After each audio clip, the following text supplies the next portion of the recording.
it's weird how like most people are like care mostly about themselves more than anybody, but they do fewer things for themselves than anybody else. Yeah. Like I care so much about me, but I refuse to do fucking anything for myself. Yeah.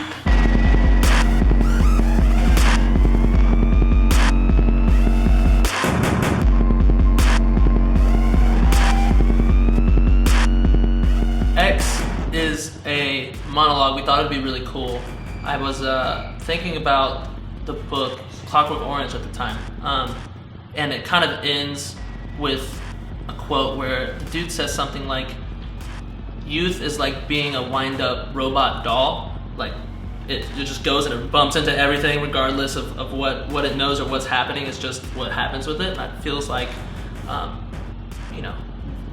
this album kind of had that theme, and we were really into Mr. Robot, Fight Club, that had great, super awesome monologues that kind of kicked it off, and I thought it was a cool way to start the song. Yeah, we called it X to and put in the parentheses to show the mathematical variable to represent the unknown, to kind of set the stage for Sun and Sky, and consequently it was the last song we wrote, even though it's the intro. Yeah, we wanted everybody to know it was #Sciencey for sure. I think we knew that we kind of had to set the tone for the record. It's something we've always done with an intro of some sort, so we figured that would be a dope way to do it.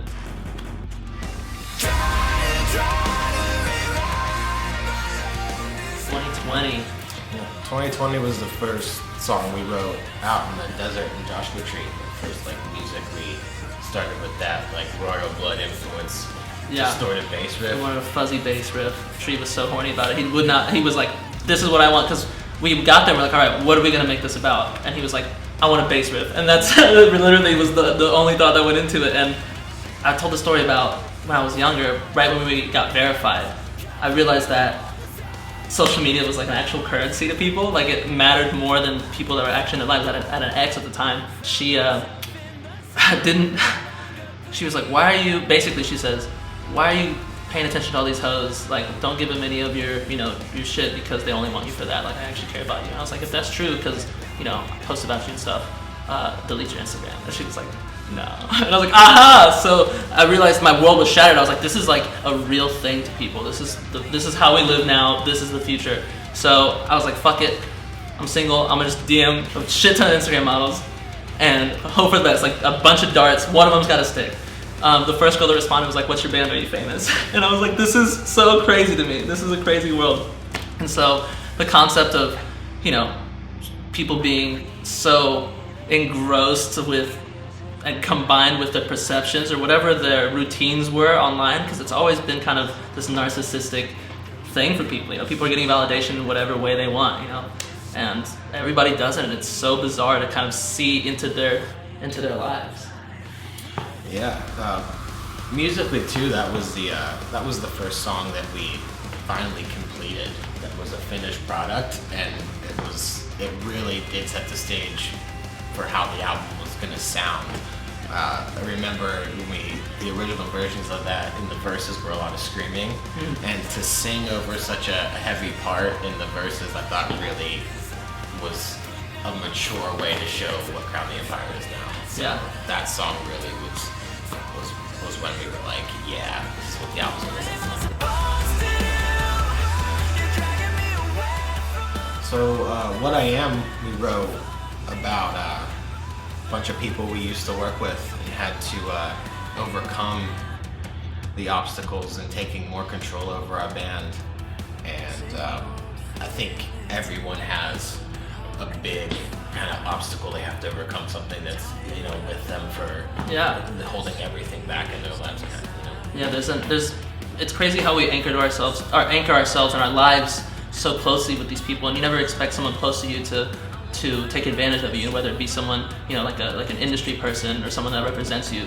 You want to believe that everybody has the best interests at heart, but you never know what they're keeping from you, and when you find out, you have to make a decision on whether or not you can keep letting yourself be kind of taken advantage of or step out over or whatever you want to use, or do something that's going to hurt to better yourself in the long run.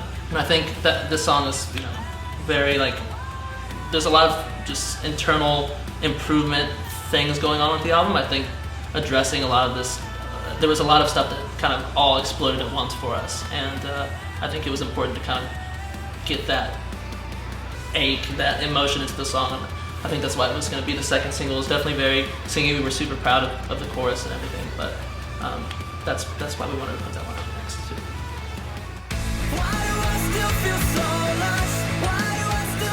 For 4 is Blurry. It's super. It's so heavy to me. Like, it's hard for me. Like, I lost my breath just kind of talking about it. But it's probably my favorite song on the record. Just because, not because it's like the poppiest sounding one, just because it's the most cathartic song for me. I think just talking and addressing, the mindset that I come off of tour with, which I spend most of my time doing, like almost 9 years now. We're celebrating 9 years as a band. That I'm recognizing these patterns, and I'm finally saying it out loud. I've always been kind of I like to just have fun party boy. I play that role, and like it's fun for me, and the internet loves it. But I think I didn't realize after 9 years how much time I lost just trying to make other people happy and trying to make connections when I'm living this really bizarre life on the road. And coming back to tour, it felt like I had to like. We joined the band when we were in high school.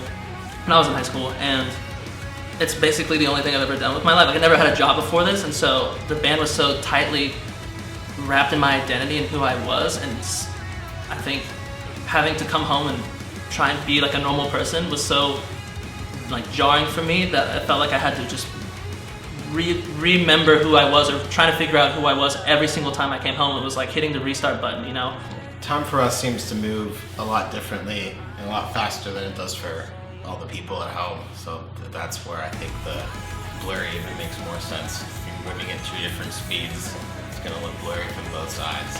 And how do you recalibrate and learn how to live in a normal world, normal society?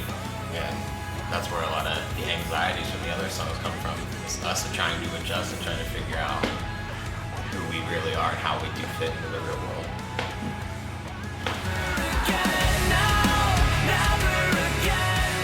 So red pills, obviously the title is reference to the Matrix. When you take the red pill, you're unveiling the curtain and seeing true reality. And I feel like a lot of the times with people, their biggest problem, they don't want to admit it to themselves. One way or another, they have an excuse, they ignore information, they're afraid of change or afraid to address those things. And a lot of people have to realize the hard way that sometimes the best way out of the fire is to walk through it. And red pills really, those kind of talk about, facing those really hard problems in life, even if they do maybe burn you alive when you have to deal with them.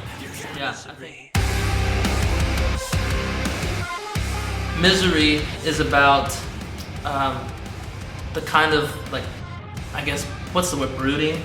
Just kind of sulking in, these feelings. I've read something, I saw something on the internet that basically said that you don't have to be swept away by your feelings. They're just passing things. And I think that I didn't know what would happen. I didn't know when these waves would hit me of, just not feeling adequate for, anything. The times I would isolate myself and just lay in my bunk instead of, walking, even seeing the sunlight until the show. And even then the sun would be down, you know what I'm saying? And I think that one was important to me. The music video was super cool. Animated, it was great. The idea came because we didn't want to be in a music video. We didn't want to have to film. Teddy was traumatized by the bags. It's nice not to be in a video for a change. But that song is definitely the biggest throwback to our roots, I feel. It's a very dark, emotional song. Reminds me of Johnny Ringo a lot. The chorus is even in 3. Johnny Ringo was in On Time as well. It was a very cool song to be a part of, and we wrote it a lot, like very much towards the end of the album. Definitely. It's funny how that happens with all of our records, how the dopest ideas, the ones that almost take the least amount of thought, come out the best. And we knew as soon as we finished, like, this is going to be something this is definitely going to be the one. I bet they're going to love this. And we dropped it on them, surprise, and it's so far, I think it was the most well received.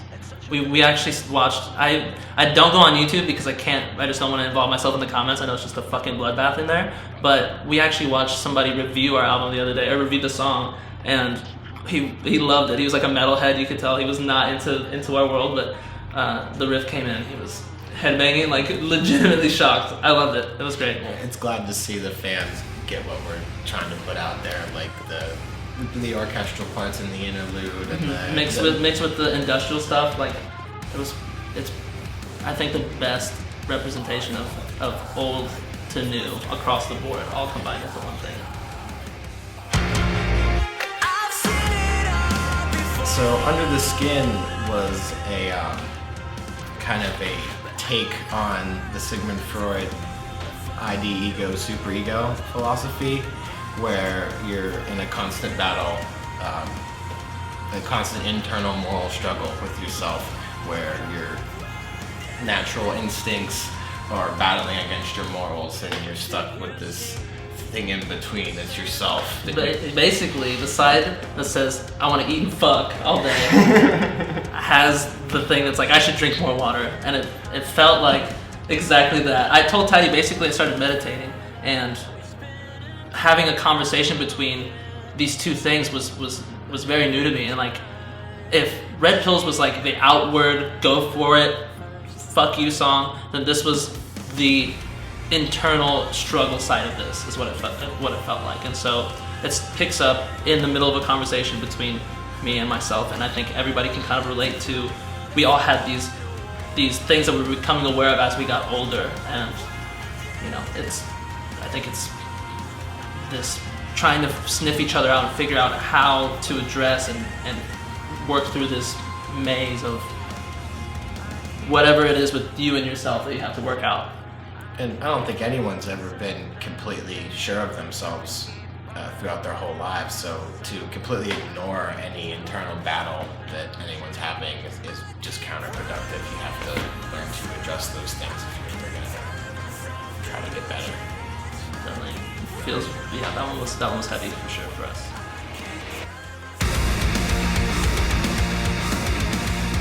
So track 8, Sequence, by far the heaviest track on the album.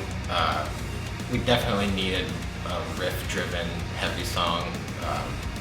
It's hard to think in the studio about how songs are going to go over live, but after 4 albums, we're kind of a little bit better at doing that now. So Sequence, we all knew it was going to go great live from the start.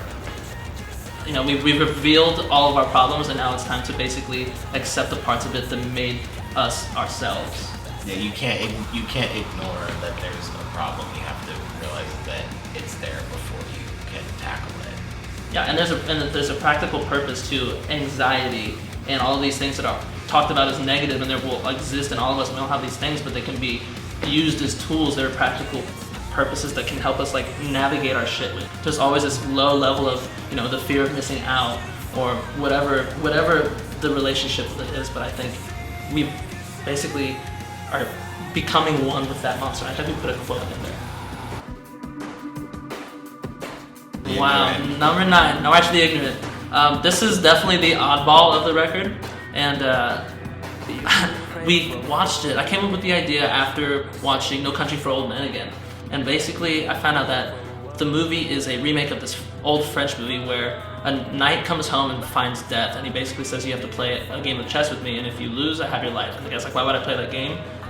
He's like, because you lose if you forfeit, you automatically lose. So what do you have to gain? Everything. So that resonated with me, and I think the lack of music in that movie was like so heavy, and I think we all kind of choose how we want to navigate through our lives. I think there's a scene where the guy with the crazy haircut, Javier, whatever his name is, with the cow thing, comes in and talks to a guy and has a conversation with him, and he's like, you've been playing a game your whole life, you've been lying your whole life. He's like, no way, I've always been an honest man. He's like, but even that in and of itself is a game that you're playing. So, and all the right decisions you made, quote unquote, got you here in front of me regardless. So you're gonna play the game or else you lose. And so that really hit me hard, and I think that, and combined with the desert, cowboy kind of vibe of that movie, the aesthetics of it kind of made me want to just have a different kind of production. We were very into Incubus at the time, Radiohead, so we wanted it to just be interesting and kind of a break between all this craziness that the album was so far. I guess the thing that resonates to me most about March of the Ignorant is how even though you are in control of your own fate, that can almost be detrimental in a sense if you ignore helpful information, if you are reluctant to change but you think you're doing the best things for yourself, but you're actually just shielded and you're not really experiencing the true things in life that will actually make you happy. And how many people go through their lives and not realizing how much bigger the world is and how much potential they truly have. Yeah, I think I've always been kind of into that idea that everybody plays a part in their own, undoing, whatever it is. You're always somewhat responsible, and that's the irony of the concept of hell, is that you put yourself here essentially. I think it's a fun concept to play with, and so having like devil shit, death and stuff kind of involved in a funky way felt awesome.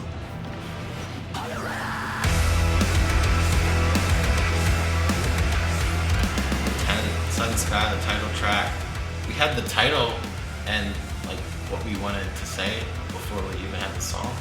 Yeah, it basically was saying, I think the setup kind of throughout the album, we said it next, but it basically means that life is so fleeting, it can be taken away at any given point, you can be gone at any moment, no matter what you have, no matter what your plans are, so you have to appreciate everything that's going on here. And I think the solution to a lot of this stuff is just actual human, genuine connection, and finding it in a world that's basically completely changed by technology, culturally, romantically, in every facet. It's changed the way that we've been, bred to live almost. And that's the thing about connections, is now with the internet, people are more connected than ever, but genuinely we're more disconnected than we ever were. That's kind of where the lyric "Are we human" comes from. Is we can know all these little tiny minuscule facts about everyone's day-to-day life, even down to the second, but do we really truly know them, or is it just this fake identity? And how do we get away from that? And how do we go back to true, genuine interaction, genuine relationships? I think that's the real solution. I think it perfectly encompassed the entire idea of the album and where we ended up, and the moral of the story that all of us personally needed to hear, and basically set us off as a slingshot to fucking the next. I already know what the next album is gonna be like. I already know where we're gonna end up. I think this was like a growing pace for us. Like, this was the most I've ever grown up in all of my life within these last couple of years, and I've never been more proud of anything really in my life. Yeah, I haven't been excited about Crown the Empire songs since Limitless as much as I am now. It's We should just go play that. We should just go back to playing that. But yeah, it feels like a real Crown the Empire record, and it took a long time to get there, but I think we were blessed to have the time to not rush anything. We could have. I know they're so mad at us. The fans were so pissed, but we've had this, under our belts for so long. But the wait was worth it. We spent so much time polishing it, making it the best that we could, and we hope it was worth the wait. Hope you guys enjoyed it.